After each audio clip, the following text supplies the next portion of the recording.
Om Jananim Sharadam Devim Ramakrishnam Jagadgurum Padapadme Tayo Shritva Pranamami Murmuhu.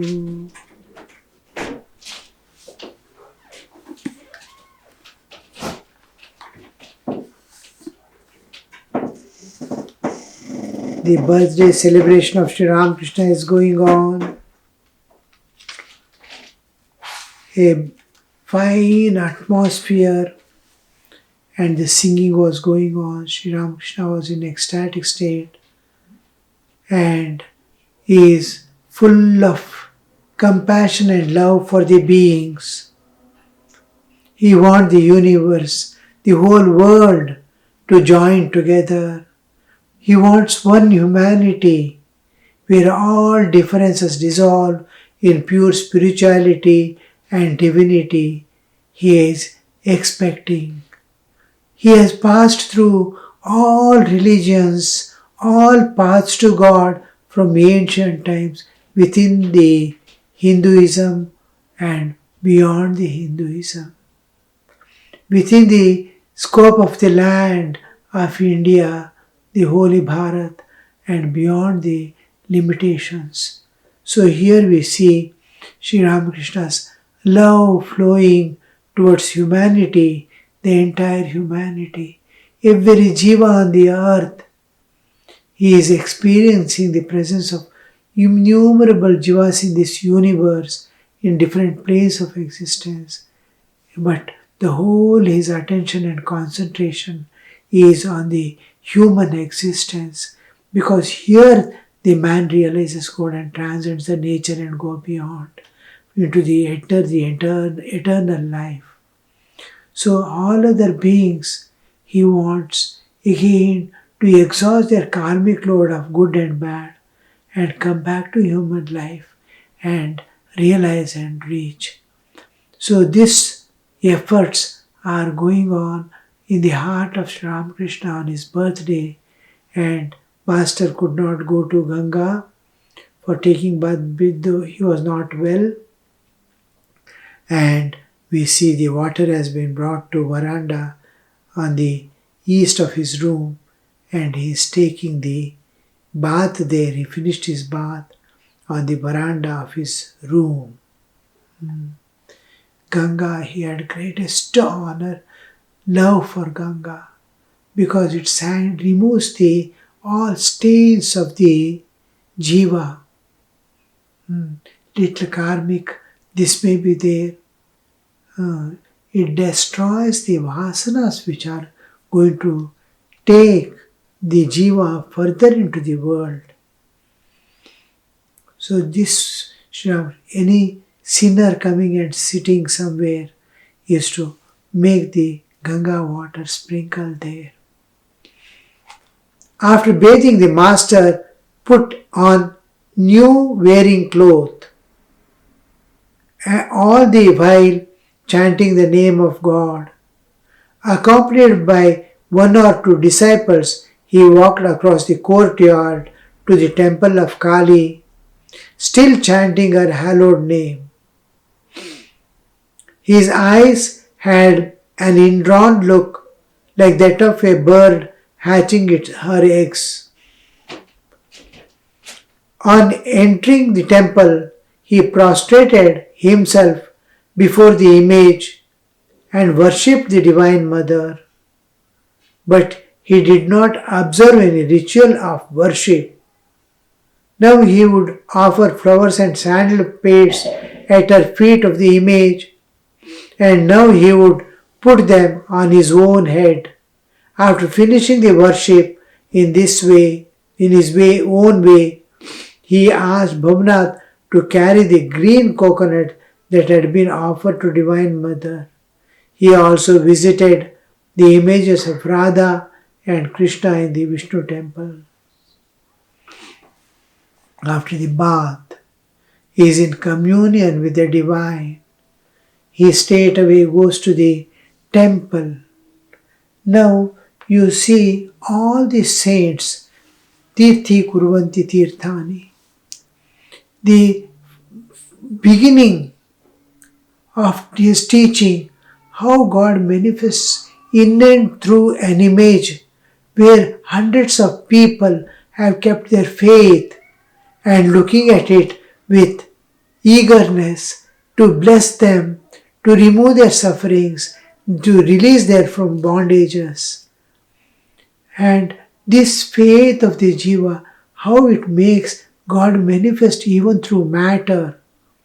He shows that even the Holy Divine Mother, Kali's Vigraha, when he worships, how from the image, the real Kali emerges out, sits with him, plays with him, eats with what is given to him. All this is, the whole world is talking about the idol worship, worshipping a Vigraha. Oh, what is a stone people are worshipping?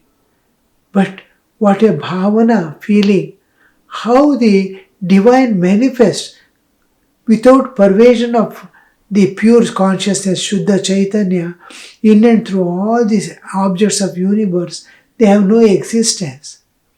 God pervading all this as all-pervading consciousness. He gives existence to these things. Otherwise they cannot exist also. They cannot present themselves. Other jivas cannot perceive it. The perseverance is possible and it can be seen and it can reveal itself. An object has to reveal itself to be seen by others. The revelation is possible if God pervades.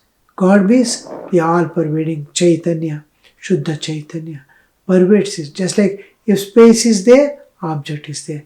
If God is there, objects are there and they express and we see. No, now this aspect of God, the Divine Mother, he is contemplating upon. He goes to the temple accompanied by Temple Kali. And one important thing, why Kali, Sri Ramakrishna I might have told many times, the Kali, he holds on to Shakti. It is one of the aspects of Hinduism. Shaivism, Shaktism and Vaishnavism are the three major branches or denominations in Hinduism. To see God as Shiva, being in his own glory, immersed in his own Atmic knowledge, jnana. And Shiva Vishnu with the power which is governing the whole universe, pervading it, Vishnu. And then Brahma, the creative impulse of this universe which makes the universe appear, manifest. The manifestation is possible, the primary creative impulse that forms the create matrix of this universe.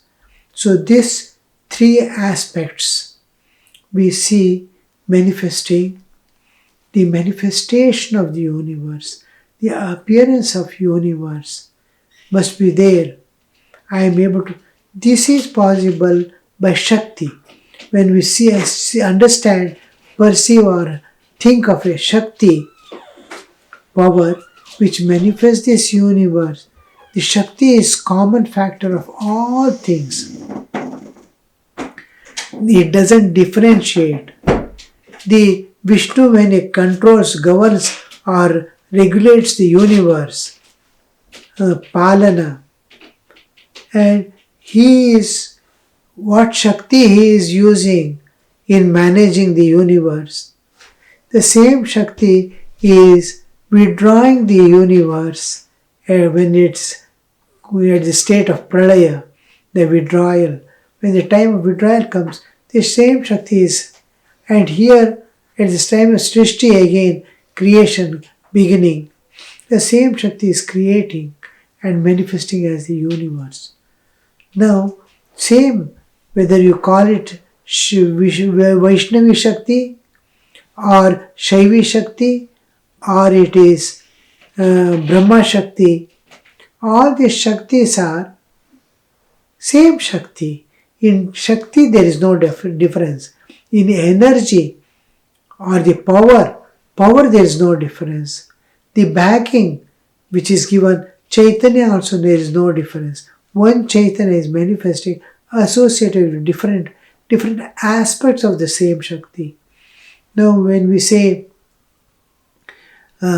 electricity it is power, it is doing different functions, it is manifesting in different forms. But Shakti root is one and the same. So in Vaishnava also the Shakti is common. The same Shakti is here in Shaivi Shakti. The same Shakti, just like in nuclear power.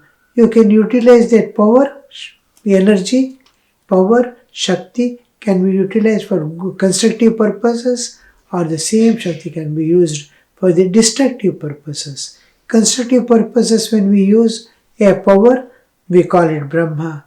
When its same thing is taken into managing, controlling, we call it Vishnu.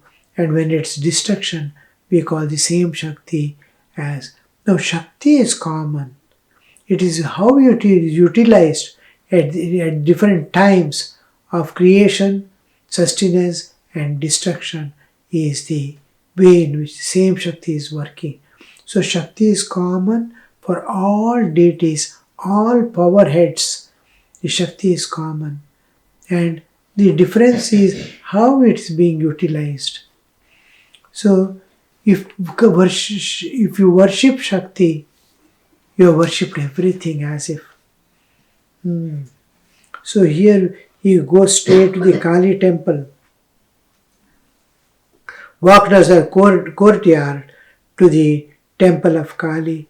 Usually in Hinduism, as soon as a person, even now we can see in the world, with all these materialistic tendencies overpowering man, we see in Hinduism, after the bath, at least while moving towards the room to wear clothes, he'll be uttering some shlokas, going down to, if he has no time or is busy or is unwilling, he may not go to the shrine and bow down, but he remembers God after the bath.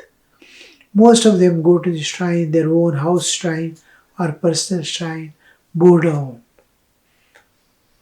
So still chanting our hallowed name. His eyes had an indrawn look. That is, the world, when we concentrate on a thing, we overlook the world around. Our attention doesn't go to we are indifferent as if to the world. My attention itself is away from it. I am talking to someone, others sitting there, or the world, what is happening, I may not be conscious. Like that, when we become aware of God's presence, the world slowly disappears from it is indrawn state. Many times we ourselves experience this. Some thought overpowers us and makes me oblivious of the surrounding, where I am, what I am doing. All that I have forgotten for a while. My mind is possessed by. So here also a spiritual entity which is maintaining the whole universe, which is lifting the jivas and turning them back to sources, which is making jiva experience a sukha dukkha according to their karmic load. All this, that power is doing, you see. One power is managing the whole universe. So there he is, when he is going to the Divine Mother, in the Mother's awareness, he is oblivious of the surrounding. He is unaware of the surroundings. His eyes had an indrawn look, like that of a bird hatching her eggs. When the bird is hatching, It will be just seeing here their blank sight.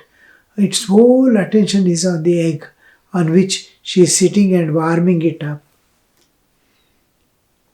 On entering the temple, how the master is explaining, you see, small things to make us enter into Leela. Be there in the Leela. Leela is always, remember, Leela is eternal. It is not bound by time and space. It is ever eternal. It is in the realm beyond. It belongs to the realm beyond. So time and space doesn't govern it. So when you enter into, you are entering into present. It's happening now. It is not record of the past. Like video, I am witnessing a video is not real. It is not happening now. But when you enter into the Leela, it's happening now. You enter in a state when it is happening now. It is eternal present. Wherever you take up, there it is happening, that particular part is happening. You suddenly remember Krishna in Vrindavan, and you see the Krishna being Vrindavan. Next moment, you may come out of that state and see the Krishna in Bhagavad Gita, in Ranabhumi. The same Krishna is there, and immediately you are shifted to another file where the Krishna is, and that is real, and it is present, not past, seeing like video. It is happening and you are witnessing.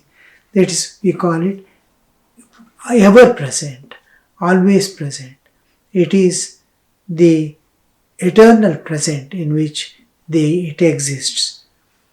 So we can see this happening any moment you enter into.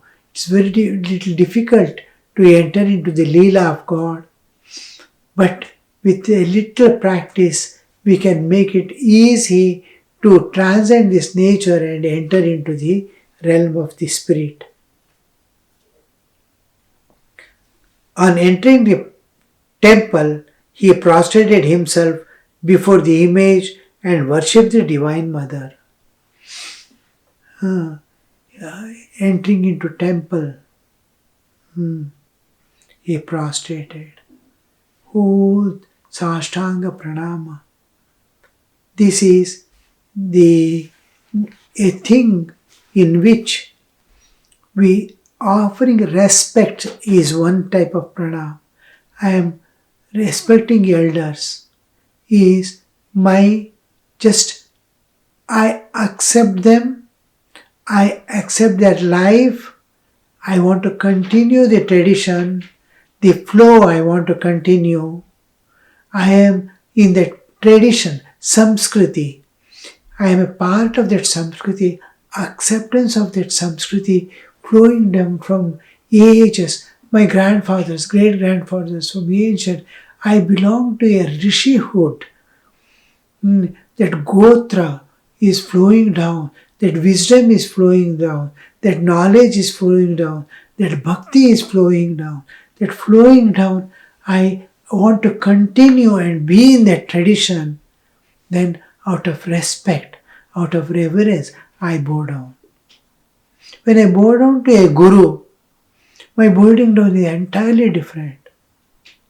I am going to gain a new knowledge. I am going to enter into a new field altogether. I am receiving some knowledge which is not there in me. And this knowledge is going to help me in various ways. It can be secular knowledge which makes me live in the world. It can be the religious knowledge which teaches me how to live in the world holding on to God. Or it may be scriptural knowledge that I am getting, how I have to conduct myself in this world, what must be my life, how to develop the character, all this it may be. Or it can be the spiritual knowledge which releases you eternally from the. This is Guru. When I bow down, it is an act of surrender. There is an act of surrender. Give me. There is simplicity. There is manifestation of simplicity. There is manifestation of humility. I become so humble. And then I seek. I'm expressing my devotion. I'm expressing my commitment to the path.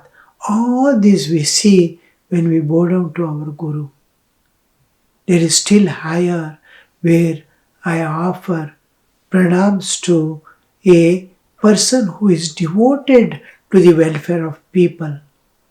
Now, a saint when we see, we bow down. When we bow down to a saint, his sainthood is one side, he is one with the divine. Another side, he is intensely seeking the welfare of people. And amidst that, I am one. He is seeking my welfare and welfare of all beings. He wants the nature to preserve. He wants the jivas to be happy. This makes me, on the other side, he is one with God. My bowing down is acceptance of an ideal, making me bow down. Yes, I have to be like this. This is the ideal. There I am bowing down with the acceptance of ideal and trying to imbibe that ideal and be that. It's still higher, we bow down to God. When we bow down to God, it is different. It is entirely different. It is, I am expressing my oneness with God. I am bringing out my divinity. I am manifesting my divinity and showing I am one with you. I am one with you. The main thing, we see sometimes the professions, a doctor meeting a doctor. He introduced me, I am so and so. And finally he says, doctor, oh, I am also in that same field, I am also doctor. How they immediately recognize each other and the talks and the conversation, they said everything entirely differs from the whole thing. And you see here, similarly, when you bow down to God, you are expressing, I am you, you are me. Same profession, so like, at what level? Spiritual level, at divinity level, I am divine. When I bow down to God, I am referring to my divine aspect, independent of the bodily existence and all that. Knowingly or unknowingly. I don't know, but God is supreme, ultimate reality. And when I bow down to you are the acceptance of Him to be the supreme and the ultimate is one part, when He is all powers, omniscience, omnipresent, then omnipotent and omnicompassionate. All these aspects are brought into picture. He is the only Savior that we can take us to the beyond world. So, make pranam is when Sri Ramakrishna is making pranam to the, I have come to this world for the welfare of you. You have given this body to me to work for, because holding on to the yoga maya, God takes the human birth. So human birth, by taking human birth, his existence is not limited or converted. By a wave appearing in an ocean is not going to be changed or nothing is deprived it of. A portion of the water is appearing as a wave within the ocean, that's all. Nothing is lost, nothing is gained. It is a manifestation of the power. So here we see the God as the supreme. I accept the God's supreme authority and final, and my divinity, my surrender, taking me to the I expect. Oh Lord, release me from all this and take into your fold. So when Sri Ramakrishna bows down, it is Thakur has given the Yoga Maya, his own Maya, as standing in front of him as image, to whom he is surrendering, is bowing down, prostrating before. It is that Maya which has made the infinite appear as the finite avatar, a human body. So that power, oh, you have played a beautiful game, and you could lift these souls by giving me this bodily limitation. Just like I am keeping a ring over the sky, making it appear as a small place of. Nothing is limiting it. The unlimited is looking limited by holding a rim or a wheel. Just I am holding a wheel, empty wheel, then I am seeing the space as infinite to be appearing as finite. I am seeing the space through the window, the infinite appearing as finite, limited.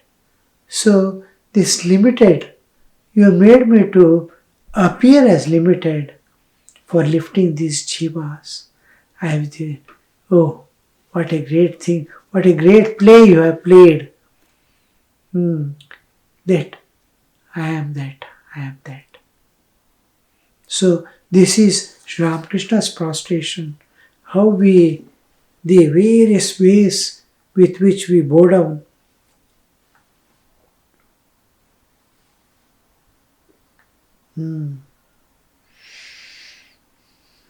Then Sri Ramakrishna,